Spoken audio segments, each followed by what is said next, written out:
Don't cry, Elise. Become a strong queen who doesn't cry, no matter what happens. Caring words, but have you tried not crying?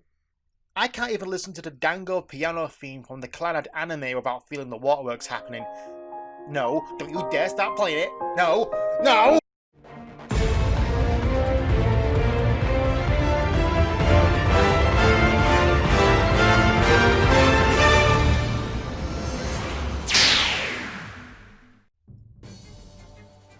The story of Sonic the Hedgehog 2006 is one of the most criticised aspects of the game outside the main gameplay and glitches.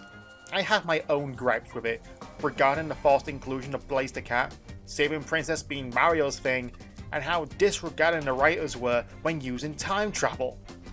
But there were bits of genuine gold in the game's writing, especially Shadow's story, and how it was structured in and around Shadow's character now that he's not such a broody misery hog anymore. If the world chooses to become my enemy, I will fight like I always have. But the one thing that was always a bit iffy was that Princess Elise was not allowed to cry, otherwise she would unleash Iblis upon the world. Really? Well, remember what Eggman said in the last story campaign. Mephiles played us all for fools. His plan all along was to cause the princess to be so consumed with despair that she'd cry. You might think that's just a throwaway line and it's because Mephiles just wants Elise to cry so that she'll break the seal. But let's think for a moment. What is the biggest reason for a person to cry? Mourning the loss of a loved one. And what is that feeling you get when you mourn for your loved one? Despair. And I know it's not just a loved one. Friends, family, pet goldfish. True story, I once cried heavily over accidentally throwing out a spoon. I took it with me for my yogurt in my packed lunch on a field trip. Once I finished, I just threw it out with the rest of the trash.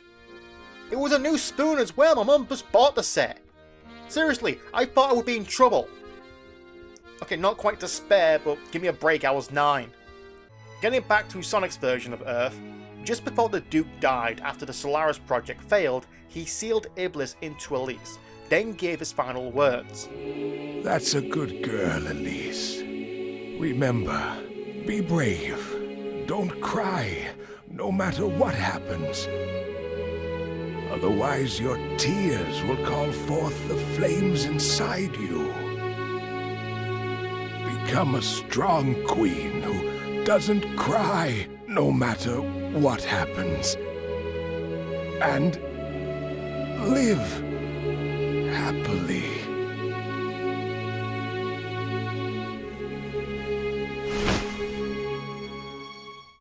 The Duke didn't want Elise to cry because if she cries over his death, she will cry the tears of despair and release Iblis.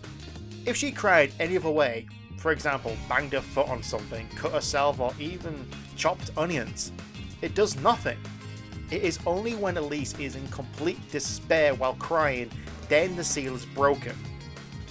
The reason the Solaris project happened was that Duke wanted the power to control time, just to see his wife, Elise's mother, again.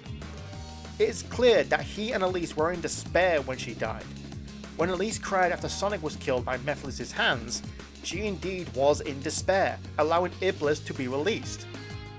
Now, say what you will about the Hedgehog-human dynamic. Thank you, I think I will. It's weird, gross, and though some scenes are well animated and occasionally decently written to show their friendship, rarely, if anything, is shown beyond that. But say what you will about the human-hedgehog dynamic.